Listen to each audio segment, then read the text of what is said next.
Hello, this is Chris Heasley with the Chris Heasley Radio Show, and on today's show, we're going to cover one of the more conservative areas of Greater Houston, our northern county, Montgomery County. Correct. Yeah, and we have the county judge, Mark Keough. Keough. Mark Keough. Mark Keough, the Montgomery County judge. On how are you doing, Mark? I'm doing great. Good. Things are good.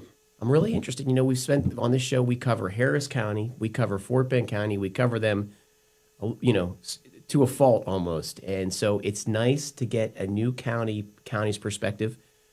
Montgomery County borders northern Harris County and has cities in it, the Woodlands and Conroe.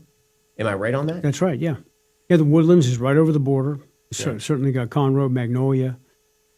Yep. And the farther north you go in the greater Houston area, the more conservative it gets, I think. I think you're exactly right, and we've experienced that in Montgomery County for sure. So that's why I think this conversation is going to be interesting, very dynamic, because down here in Fort Bend County, we are semi-left. In Harris County, we're hard left. So we're always fighting that dynamic. You know, we're always here trying to push our arguments for conservatism, for constitutionalism, a pro-Texas, pro-American perspective, to fight back against the communists. And man, it's frustrating. So it's a breath of fresh air to have somebody on the show that lives in the land of the land of good ideas and good values. I tell you, it's the greatest thing I've ever done to be able to be the county judge. You know, most people don't realize what the county judge actually does. 254 counties in the state of Texas. Every one of them has a county judge. Every one of them has 4 precincts, north, south, east, and west, 4 different commissioners. If we may say, a judge is not a judge. Can you just give that little explanation, please? Because right. I got a lot of people from Ohio watching this show, and it throws them off when you say judge. Go ahead, please. What I essentially am is a CEO. I'm the chief presiding officer over Commissioners Court. Here's my job responsibility. We determine the agenda. We do Commissioners Courts where the commissioners, all 4 commissioners, and me, get together on a biweekly basis, make decisions on behalf of the county, make all the financial decisions that have to do with roads, bridges, whatever the case may be, how we spend money. But I'm also in charge by statute of Homeland Security and Emergency Management. I have had the opportunity to be the chairman of the health district. I do a lot of different things as county judge. I'm even over the animal shelter. I've chosen to be over that in Montgomery County just because they need help, and I'll step in wherever I can. But I'm one of 5 votes. I can't make the decision. I'm not the king. We are clearly a republic. And sometimes we get into arguments in court, and we'll remind each other afterwards when they're walking down the hall, and the tendency is to want to hold a grudge because you got voted down. I remember saying to one of the commissioners, man, don't forget, this is a republic. You just saw it at work. Open exchange, transparency in ideas. You vote, you win, you lose, let's get on with life. This is what I do as the county judge. I'm the chief administrator of the county. I interrupted you. You were telling us about Montgomery County. Please tell us more about Montgomery County. Well, Montgomery County I think I say it's the reddest county in the reddest state in the United States. We are so conservative, and I think it's demonstrated in how we view things. It's demonstrated how we view law enforcement, and how we view taxation, how we view our annual budget, how we view the people, how we view life, how we view the sanctity of life, and how we view helping those who can't help themselves in a balanced and right way. This is who we are as people, and I think following COVID and the focus on these things is what has really moved us into one of the fastest growing counties in the country. And I remember in COVID, we were sitting right around 600,000 in the U.S. Census Bureau. Now, according to their estimates, over 750,000. So people are moving here from other areas all the time. And they're moving here because we're conservative. I just had a telephone conversation with Justin. He heard it. The individual is amazing. He had contacted me, and he made a contribution to my campaign. I couldn't believe it, so I called him. And, he said to me, he says, I just want you to know we are here. We came here from California. We checked out. We wanted to find the best place to live, and we found it was Montgomery County. And no joke, you can't make this stuff up. They said, we heard about you and your position and your leadership, and that's why we're here, and we want to support you. It was amazing. So one of the things that I, sort of get somewhat emotional about is that, we have these historic Texas country towns, Montgomery County and towns like that. Yeah. And they are, they're old farm towns. And we see with this growth, new challenges, new issues. And sometimes it changes the culture and, the ideas, the values of that town. And I always want to go back, right? I like watching old Westerns and things like that. So I always want to go back. But my question for you is, what is the challenge? What are the issues that come with an old Texas country town that now has hypergrowth? Leadership is everything. I am telling you, Chris, my commissioners, the guys that I work with are not my commissioners, the commissioners of our county. I know this for me. We wake up every day and are thinking about how do we keep what we have. When you have the tentacles of crime that are creeping into Montgomery County from Harris County, when we have exorbitant taxes that are taking place in various counties around us, and you have to fight for these things that are of value, and you've got to be willing to talk about these things, and we do. So this is a big deal, and it can be maintained, but like Ronald Reagan said, going the opposite direction, you're just one generation away. Within 10 years, for sure, you could lose all this. So you have to be diligent. You got to fight for it every single day. People need to know why we're a safe environment and how do we keep a safe environment. Is the county, as it grows, what I see in Fort Bend County that I'm somewhat find myself opposing, is they have this big county perspective where their argument in Fort Bend now is that Dallas has Fort Worth, so Harris has to have Fort Bend. And they have all this justification, therefore, people shouldn't have to drive into Harris and all of this, that, and the other. But the people of Fort Bend, I don't see them having that same opinion. They don't want hypergrowth. They're sort of pushing back against it. And so my question is, in Montgomery County, are you faced with that same challenge? Is the county commissioner's court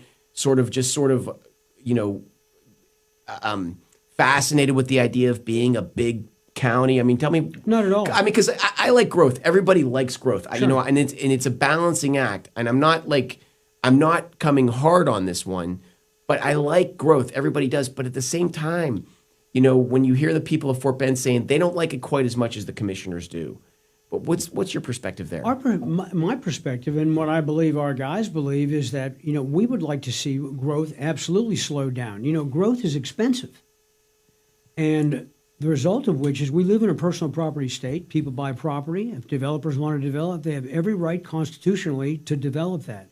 The real question is, why are people coming here? I can tell you why they're coming here. Low taxes, safe environment, family environment of virtue. These are things that are drawing people here. And so if they're going to move here and they're coming here either way, well, the best thing we can do is figure out a way to manage that. And that has to come through very proactive activity in terms of your transportation and various things like that. Yeah, because if you look at where I really find the model community for the world, for the country, is Sandy Springs, Georgia, and they're Ron Paul-esque, right? They are libertarian, and they had a time when they were big government and all this stuff. They just whacked it. They got rid of all of it, right, and they just got down to the essentials. And I see that model versus the Fort Bend County model, where Fort Bend County wants to build epicenters and ballparks and all of these expansive projects. And I see that while I see it took them forever and a day to pay off the Astrodome in Harris County. And so I don't believe in Fort Bend when they go for these expansive projects and they're tearing up the farmland. I don't believe that they have any concern over the long-term debt of the county. What about Montgomery County? I mean, absolutely, it's a constant topic of consideration. Mm-hmm. We just defeased $150 million worth of debt. We didn't throw it into more years, but we were able to lower the rate and bring back into the county X million dollars as a result of defeasing that debt. Since I have been in office, we have lowered the tax rate over 20%. 20%. And we, until this last bond that we did for $480 million, we had cut our debt and indebtedness in half. We're not interested in creating debt. People don't want more debt because it just creates more taxes. But the way you're able to, but you have to do, if you're going to grow and you're going to grow sensibly, you're going to have to keep your taxes in line where people aren't constantly seeing an increase in their tax rate while they're trying to put in roads and all the rest. We just did a $480 million bond, no joke, $120 million for each precinct to go over the next few years. We did not increase the tax rate 1 cent. No increase in rate. We were able to do that because of other things that we do well, and the defeasing of debt, and taking some stuff away here and moving here. So we're very committed plus we are a top-rated bond company, AAA rated bond company. Our stuff sells immediately as soon as we put it up, but again, we just don't arbitrarily put stuff out. We don't do infrastructure bonds and all that kind of stuff. Well, that's an incredible achievement. I mean, a $480 million bond, that's considerable. I want to talk about that in a minute, but $480 million bond, and do I understand you say you did not increase debt? Is that correct? We didn't. No, we increased debt. Mm-hmm. You can't help it. It's Right, $400 right. million, but we did not increase the tax rate. I'm sorry, taxes, what I In other meant to words, say. the tax rate is not reflected in that. Mm-hmm. And that So in other words, that you was can pretty cover remarkable. you can cover the principal with the existing tax base. That's right. Yeah. Well, in Fort Bend, they did I think it was double that. Here's the deal. They don't even try. Yeah. I mean, the city of Conroe doesn't even try.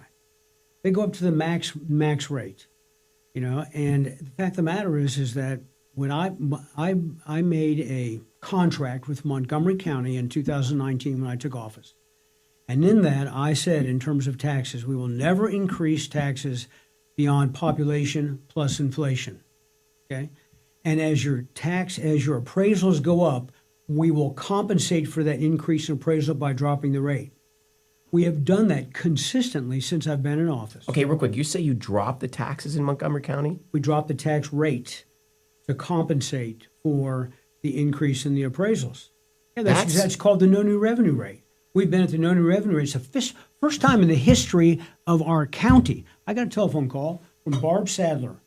He was 5 times the county judge, and we did our first budget, and we came in at the no new revenue rate, the essential tax rate.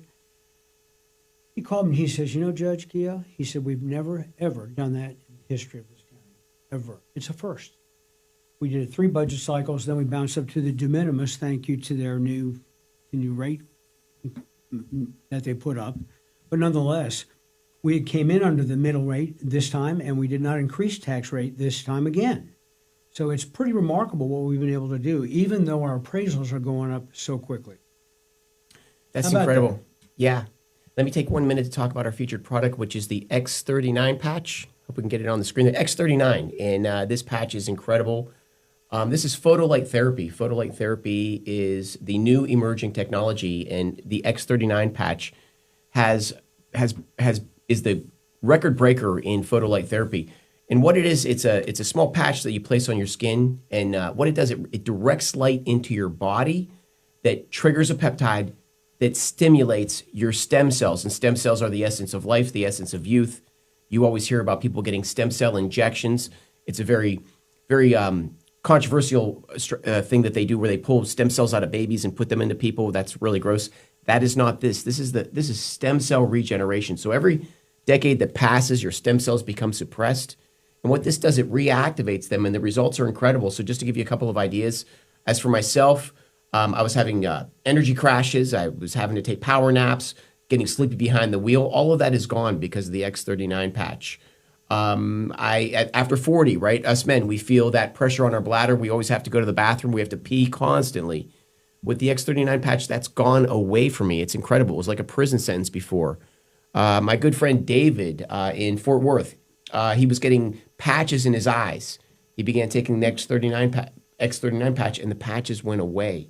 His wife fell in the shower, hit her head, and had 10 years of incessant headaches.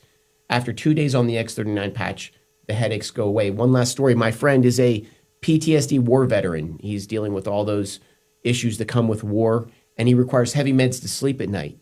He takes the X39 patch, that goes away. The results are remarkable. This is the fastest growing company in the world 2 years in a row.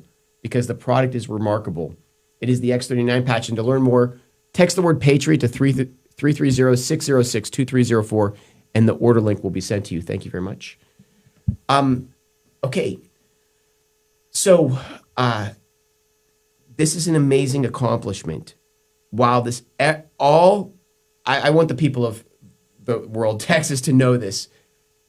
I have yet to come across a county government, any government of any sort. They see the raising rate, the cost of homes going up, as a reason to get more taxes out of you. And what they did in Montgomery County is, while our homes are going up in value, Montgomery County compensated that. Explain it again one more time. As your appraisals have gone up in value, we dropped the rate to compensate for the difference. And in our first 3 years, or actually our first 4 years, we were able to really accomplish that. We added a bunch of new law enforcement because of safety, so we went up to the middle rate, just a little above it in the previous budget cycle. This last budget cycle, we came back down. We actually lowered the rate this last round. And yet we're being told by the state of Texas that the counties are spending too much money, and that's why we're where we're at. No, it's because the appraisals are increasing in value so rapidly that giving exemptions is not going to outrun the increase in the appraisals. You have to have appraisal reform.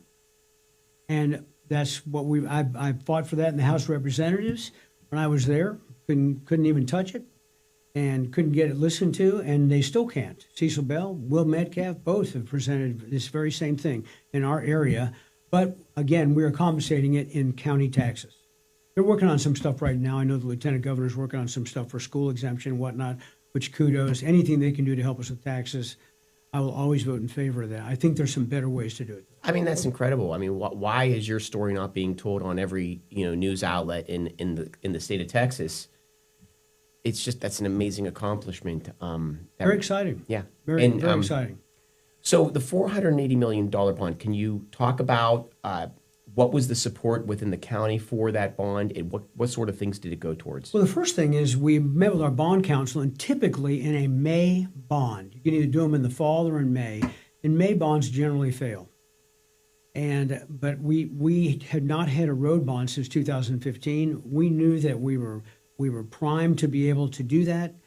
And so we had each of the commissioners turn into us and to our comptroller, to our budget office, and also to our comptroller, auditor, the projects that they wanted to do and what this would add up to. And my goal is, look, we cannot raise the tax rate. So whatever it comes out to, we cannot raise the tax rate. We're not going to. I'd fight that. And so sure enough, we did not raise the tax rate, and we were able to come up with $480 million. And we had not had one since 2015, so we desperately needed this money to work on these roads to benefit the people. And so that's what we've done. And we divided that. It's into 4 tranches of money, $120 million each for the next 4 years. And hopefully at the end of that time, given our experience of growth and the influx of people and influx of additional tax revenue and other revenues, we'll have the opportunity to have another bond and be able to have a bond to increase our transportation every 4, maybe every 3, every 4, maybe every 5 years. We've not done that in the past. It's been so painful to deal with. So the bonds are projected to go into roads. Correct. That's right. This is a road bond. This is not any infrastructure. We're not building buildings or any of that kind of stuff. That's a whole other topic in itself. So essentially what you're doing in Montgomery County is the roads are going to be drivable, not like what we have in Harris. Well, yes, they are, but Chris, the amount of time it takes to do this is just mind-boggling. Mm-hmm. By the time we decide to do a road, it's probably 6, 7, 8 years before it gets done. By the time you do, whether it's eminent domain, where you've got to just, or the purchasing of properties, where the environmental takes so long, it's just unbelievable. But we are on our way to turn this thing around. We had shovel-ready projects ready to go. Charlie Riley has done a great job at this. Matt Gray, all of our guys have, but Matt Gray in East County, Charlie Riley over in West County in Precinct 2. These guys they're in the middle of working their roads. They're in the middle of making it happen, and you wouldn't believe the amount of things that are taking place as a result. We have a great commissioner's court working so well together. Stable government. Okay, so in Harris County, we have a large issue with bail bond reform, where essentially in Harris County, criminals are let out with just a small payment or no payment at all. and they're put back on the streets. And so as a result of that, crime is expanding in Harris County. And that's right there on your southern border. Is that crime coming into Montgomery County? Yes, it certainly is. But it's more than just bail reform. It is an ideology. There's an ideological difference. I did a deal with 5 developers with a group called Biz Now. It was in the Anadarko building a couple of years ago. And there was probably 200 plus political subdivisions, politicians, developers, architects, citizens, whoever. There's a bunch of people there. And here was the question that they asked. Why Montgomery County? Second question, why not Harris County? That was the question. Why Montgomery County? To a person, I was so pleased. Stable government, stable government, stable government. To a person. We are pro-small business. We understand how this all works.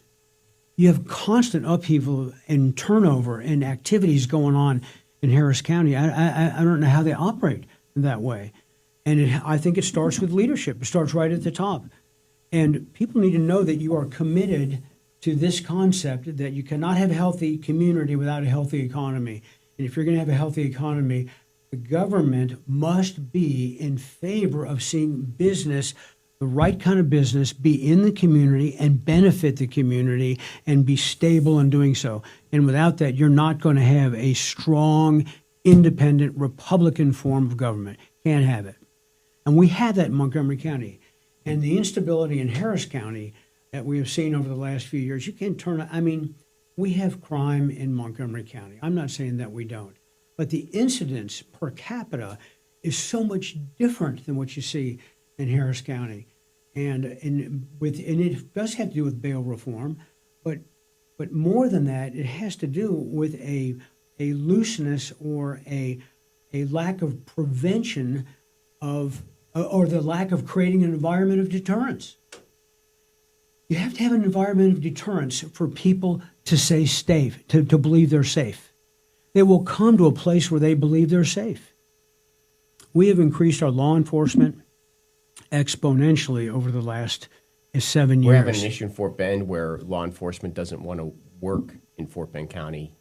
You're probably having the opposite. They're probably sending their applications up to you guys. Part of the deal is the pay parity. We matched Harris County's deal for pay, and so because with all the vacancies that they have down in the city of Houston and Harris County, man, we don't want to lose any of our good people to that. So we just ponied up the money, and we still were able to do the bond without increasing the rate. It was unbelievable. The resources are there if we've got such good people just working at this so hard. But you have to have an environment of deterrence, and they do not have that in Harris County. And if you're going to have an environment of deterrence, that criminal must believe that if he is caught, he is going to be punished. That is essential. We catch you, you're going to pay. That's the first thing. It's essential. And the second thing is the punishment has got to fit the crime. Well, what does that mean? That guy is going to make a value judgment. If I get caught, is the potential for reward greater that I'm willing to take that chance if I get caught? And we don't want that to happen. So there has to be a balance in terms of punishment and reward. And the other element is that you must execute these things judiciously and quickly. You can't have your DA constantly throwing cases out just because you're overloaded. You can't have that. And that starts at the top and with an understanding that they know they're going to get away with this. If you had environment of deterrence, most of this would go away. And you don't have it in Harris County. They're working on it. And God love Mayor Whitmire, what he's trying to do. I got to tell you, the county government is a major problem. Well, I think that they're implementing bail reform in Harris County, and that is the issue, But what is the state of crime in Montgomery County? Is there any overflow from Harris County into Montgomery County? Yes. Let me give you an example. And here's the difference. My deputy constable and my chief of staff were in the deputy constable's vehicle. They were coming back from Harris County. They crossed over into Montgomery County. And they saw these people, 2 guys in this car, and they were swerving in the car. So let's pull them over. They pulled them over. Sure enough, Both of them had warrants for their arrest. They stuck handcuffs on them, stuck them in the back seat, Chris. My deputy constable turns around, or they were listening to what they were saying in the back, and the one gentleman says to the one, "Don't worry, we'll be out of here in 2 hours." My deputy constable turns around and says to him, "If you were 600 yards south of here, that'd be the case. This is Montgomery County. You're going to jail." And they flipped out. Then we had another incident, probably a week later, this stolen car, Ryan Gable. Constable Gable, his guys picked him up at the border, right there going into Harris County. Right before they went in, first question the guy asked, stolen car, "What county am I in?" And they told him Montgomery County. To the constable's testimony, the guy, he flipped out, started tears, everything. He knew he was going to pay the price. He was going to jail.